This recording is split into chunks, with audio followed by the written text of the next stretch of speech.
on this. I'll be right back. Everything's gonna be okay.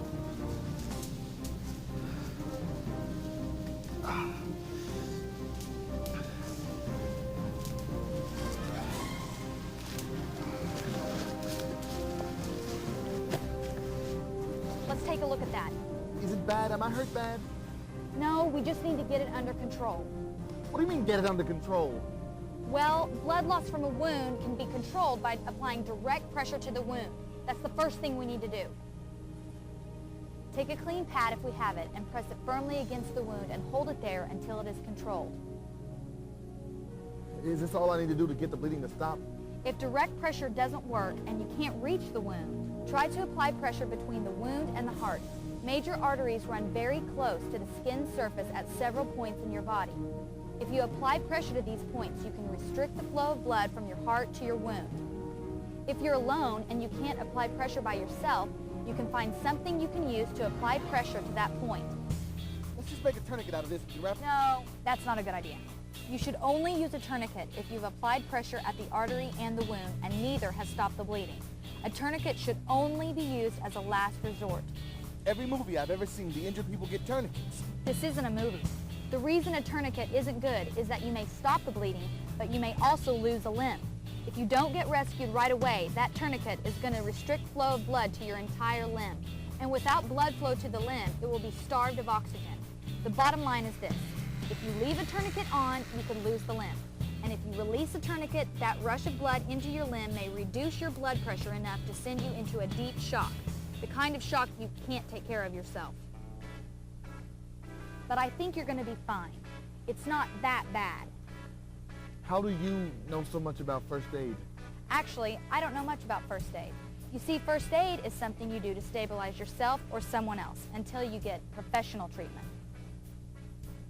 Since we don't know when we're going to get rescued or if we're going to get rescued, we have to take care of our medical needs the best way we know how.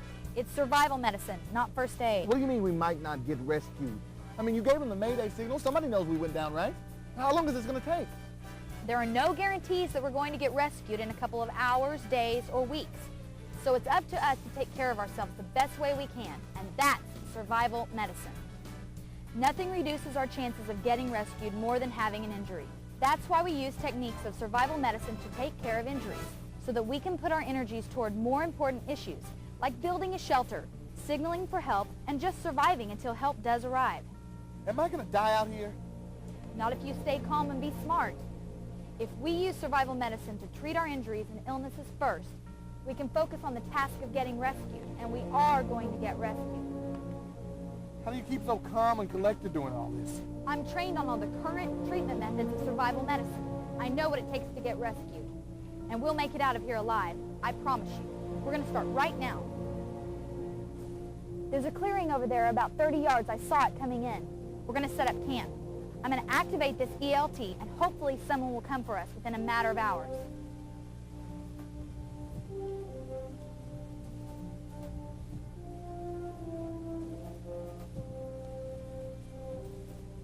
Hold it.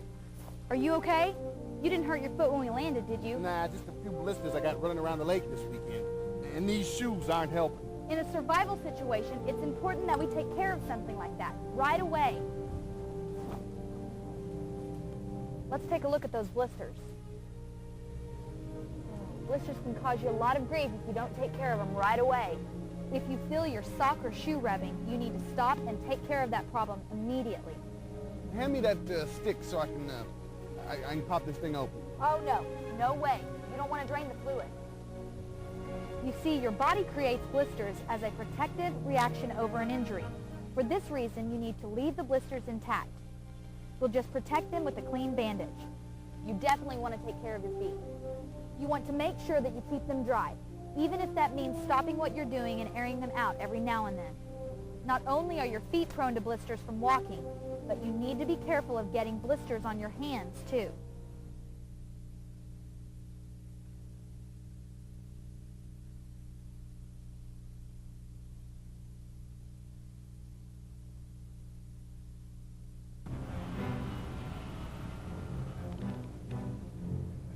If you don't stop looking at the sun, you're going to go sunblind. I'm okay. I'm not looking at the sun. I'm just looking for a rescue plane.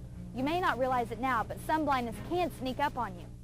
You can make it through the day without any trouble, only to be struck with burning, watery eyes, poor vision, and a headache as soon as the sun goes down.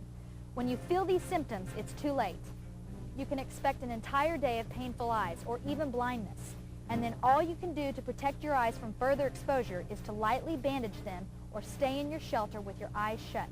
You could probably put something cold on them and make them feel better. But my point is, sun blindness will ruin your day. You need all of your senses to get rescued. Otherwise, you're going to sell yourself short. If you're squinting right now, you need to stop looking at the sun. Well, what happens when it's super bright out here and we don't have any sunglasses? You take a piece of heavy cloth, thin bark, or even a bit of aluminum foil. You just cut or tear a piece about 1.5 inches wide by 6 inches long and out. Out of that, you cut narrow, horizontal slits so they will be centered over each eye. Then you tie the strip over your eyes like a mask.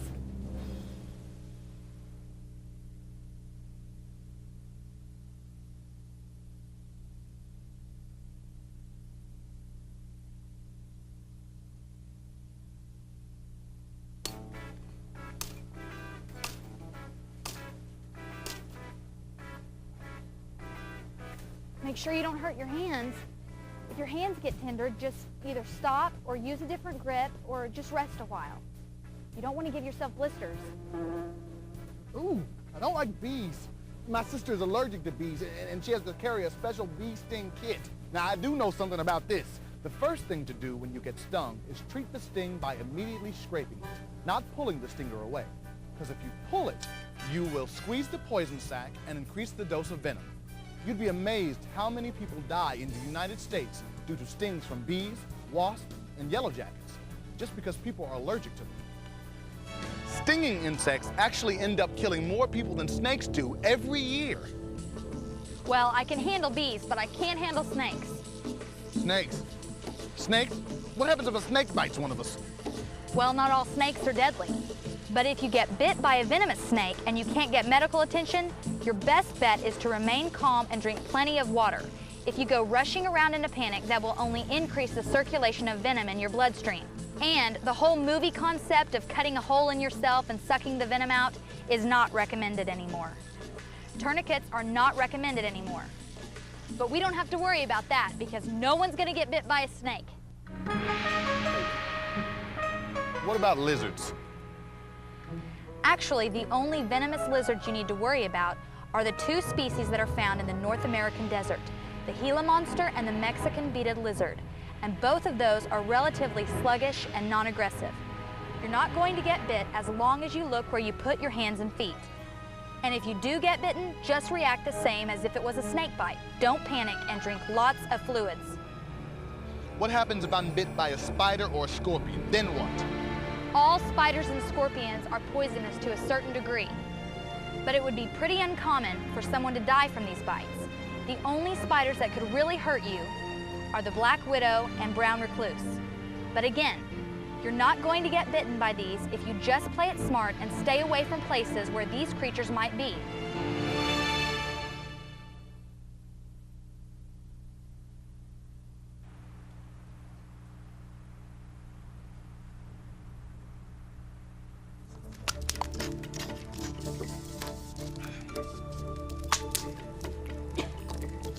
Please pick that up. We need to keep ourselves and the camp area clean and neat. Are you crazy? It's just a stick. Are you some kind of neat freak or something? It may sound crazy, but it's true. Your chances of getting hurt are decreased when you keep everything in its place and you use your survival tools properly. And it's important that we keep ourselves and our clothes clean. By doing this, we reduce the odds of getting sick. Look, even if it seems like a low priority, it's very important. I can take a hint. Oh, holy snackies, I burned my hand! Quick, we need to cool the burned area. We can't waste any time. We need to get this hand in some cold water right now. Come on. We need to get that hand into some cold water so we can chill the injury before there's any more damage. If we don't get the temperature of your burn back to normal, the residual heat from your burn will damage even more tissue. Man, I really messed up. Burns are serious, especially out here. With anything more than a simple first-degree burn, where the skin is mostly reddened, dehydration and infection are likely to occur, and in that order. Pain and trauma to the circulatory system near the burn can cause shock. Dehydration is caused by the loss of body fluids in the burned area, meaning you will have to increase your water intake. The loss of skin, along with having favorable conditions for bacteria, pose a high threat for infection. What happens if it gets infected? Infection is almost uncontrollable in survival situations, but it takes a day or so for the infection to set in. Oh, no. Here, let's take a look. Is it bad? All burns, regardless of severity, are handled in the same way out here. Without sterile conditions and medical gear, we're very limited as to what we can do for a burn out here. Oh. We've already cooled it, now we have to get it clean. That calls for a little soap and water. The trick is not to make matters worse by disrupting the damaged tissue. It is very important to keep the burned area clean and protected. We have to use the most sterile dressing we can find. Lucky for you, we have a medical kit with sterile dressing. Otherwise, we would be trying to boil some of our clothes to use as bandages. Oh, this really hurts. Am I gonna be okay? Pain is just gonna be a problem you have to deal with. But you're lucky this time. The burn isn't all that bad. Now listen, you're going to have to pay attention to me and remember what I tell you. It's life or death out here, and everything you do is going to impact our survival. So if you want to live, you're going to have to get smart in a hurry. There are no second chances out here. You're right. I'm sorry. Feels like you have a slight fever. Oh, great. Now I'm getting sick. Fever is simply a symptom of another problem, maybe even dehydration. In your case, it's a symptom of your burn. So there's nothing to worry about? I didn't say that. A fever can be a problem. So what can we do for it? The best thing we can do for it is to take aspirin according to the directions and drink plenty of water. Here, take these.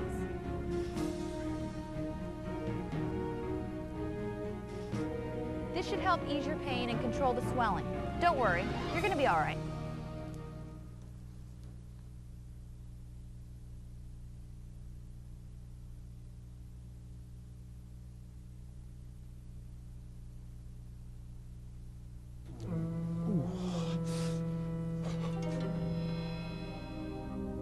Is everything all right? Oh, I just don't feel so good. I don't remember what I ate, but it's not agreeing with me very well. Oh, could you excuse me just a minute? Oh, good gracious.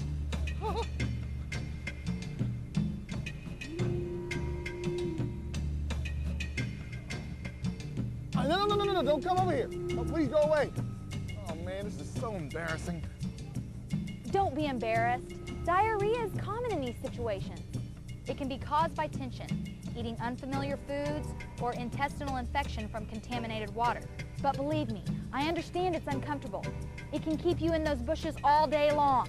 But most cases of diarrhea are relatively easy to control. I don't have any medicine you can take, but I am going to get some charcoal from last night's fire. Believe it or not, it doesn't taste all that bad. Diarrhea can be harmful to you out here because it can make you really dehydrated. The only way you can combat this is by drinking lots and lots of water. A couple of teaspoonfuls of charcoal should help you get back into control, okay?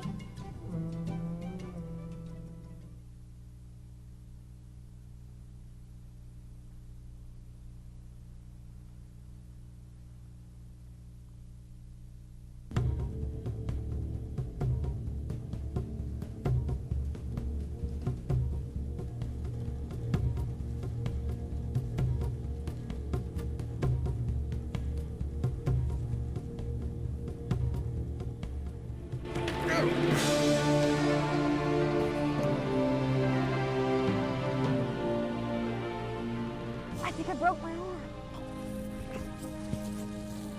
Are you sure? No, I'm not sure. It might be a sprain or a strain, or I might have dislocated it. Well, what's the difference? It really doesn't matter what the difference is, because the results are the same out here. They all cause pain and swelling, and they make you not want to move it or use it. Well, maybe I could help set the bone back. Hold on. No way! First of all, we don't even know what I've done to my arm. And second of all, if it is broken, you should never try to set a fracture or reduce the dislocation. That is a job for a professional. We just need to immobilize this injury and reduce the pain I'm feeling right now.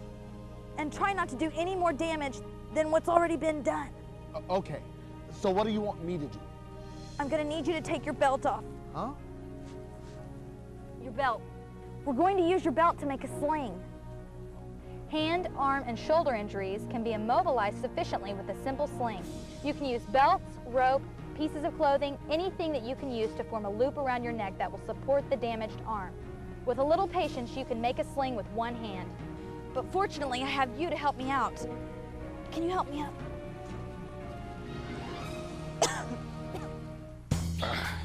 Are you gonna be okay? We just lost some of our survival equipment. No, we didn't. We left all our survival gear back at the campsite. What are you talking about? I'm talking about my arm. Injuries like this are just like losing a piece of survival equipment, because it's going to be hard for me to light a fire and help with rescue efforts with the use of only one arm. Man, what would have happened if one of us had broken our leg? Well, if I'd broken my leg, we'd be in big trouble right now. We would have to figure out a way to make a splint. Splints are great for protecting structural injuries. Splints can be made from small poles, tree limbs, cardboard, or any semi-rigid object that you can find. You can even use an uninjured leg as a temporary splint. But you're not going anywhere if you do that. So I could go over there, get a couple of limbs and put them together, and that would be a splint? No, you need to put more work into it than that. You would want to put a little padding in the splint to prevent painful pressure or abrasions. You can use cloth strips, tape, but don't try using any cord or twine, because you might end up restricting your circulation. You just want to tie the splint in place with plenty of snug knots. If you have any cuts or wounds, you need to make sure that they are treated before applying the splint. So what's the point of a splint anyway? Splinting is to immobilize the joints above and below the injury. And if that's not possible, a splint should just prevent any movement in the injured area. And if you've hurt your foot or ankle, be sure to keep your shoes on for support.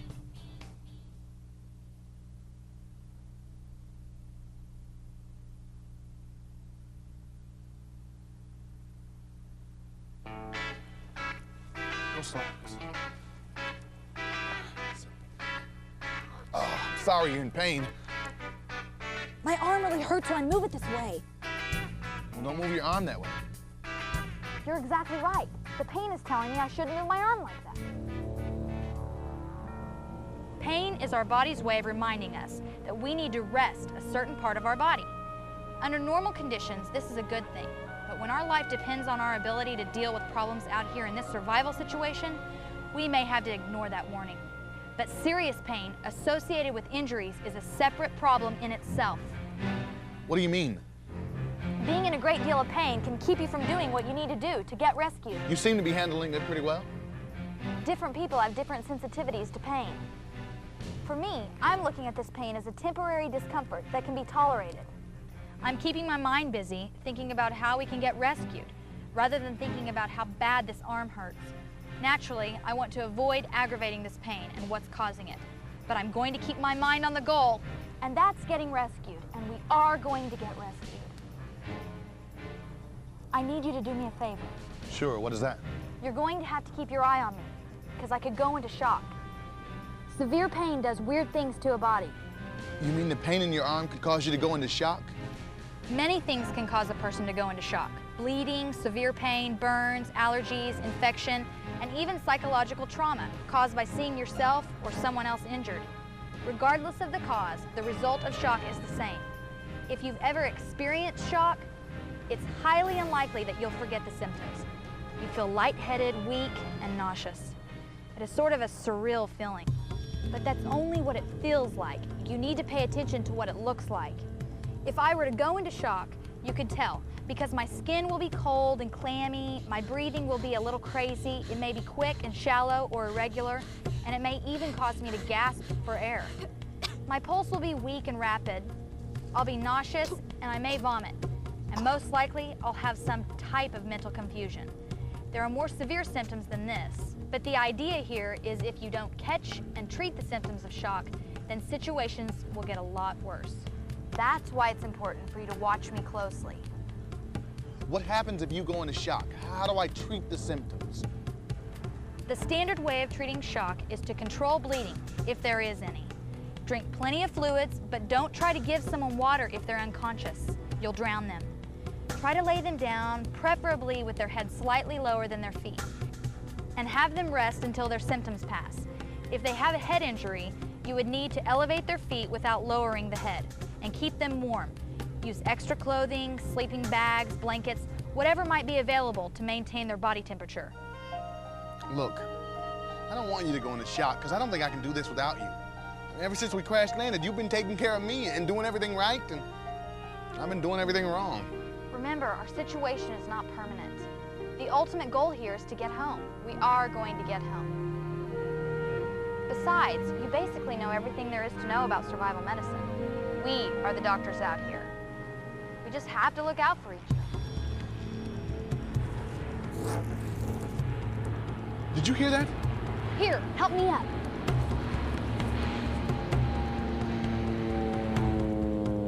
Quick, get the flare gun.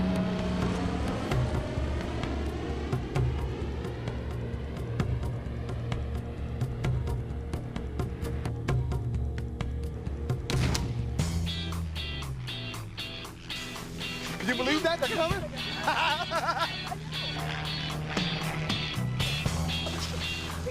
I told you we could rescue. Yeah. Wait, Pig. Yeah. Oh, yeah. Flare gun, they'll see the flare gun. I know.